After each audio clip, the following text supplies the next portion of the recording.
Ski Tips with Josh Foster, sponsored by Big White Ski Resort, Canada's favorite family resort in Kelowna, BC.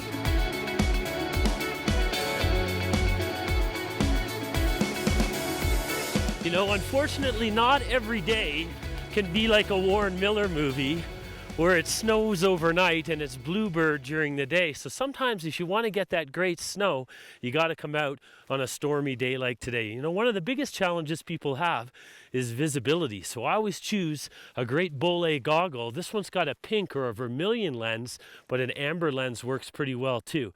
You know, there's a few other things that I can show you here today that might help you endure this type of weather condition, and it's going to be a lot of fun. Come on with me for a ski. So to help with the visibility, sometimes skiing here in the trees gives you a bit more definition. It's also where the best snow is.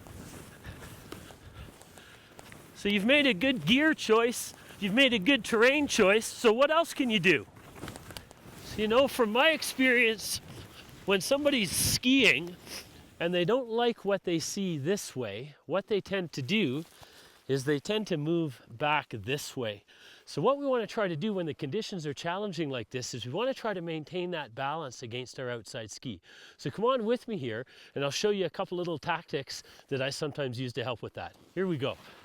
So one of those things that happens when the visibility is bad is people kind of tip up the hill like this. You see my shoulders are banked like that. Well, to help with that, I can just drag my pole when I plant it on the downhill side. You see that little drag like that as I plant? That helps level the shoulders and keeps me in better balance.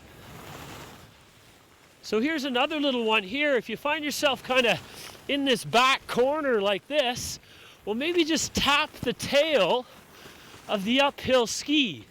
When I tap the tail of the uphill ski like this, it moves me to my downhill ski, and that's the reference point that I want to create in these challenging conditions. So what are you going to do? Are you going to stay in the lodge and sip a latte? Or are you going to get out there in that stormy weather and enjoy the great snow conditions that come along with it? So remember these things. Get yourself a great pair of goggles like these ones here for a bit better visibility and definition. Maybe choose a tree-lined run. That's going to help clarify things for you. And then for those reference points, keep the shoulders level with the slope with that little bit of a pole drag as you plant, and then maybe a little bit of a tail tap of the uphill ski will keep you balanced on that downhill one. So I hope those work for you. From beautiful Big White Ski Resort, I'm Josh. We'll see you next time.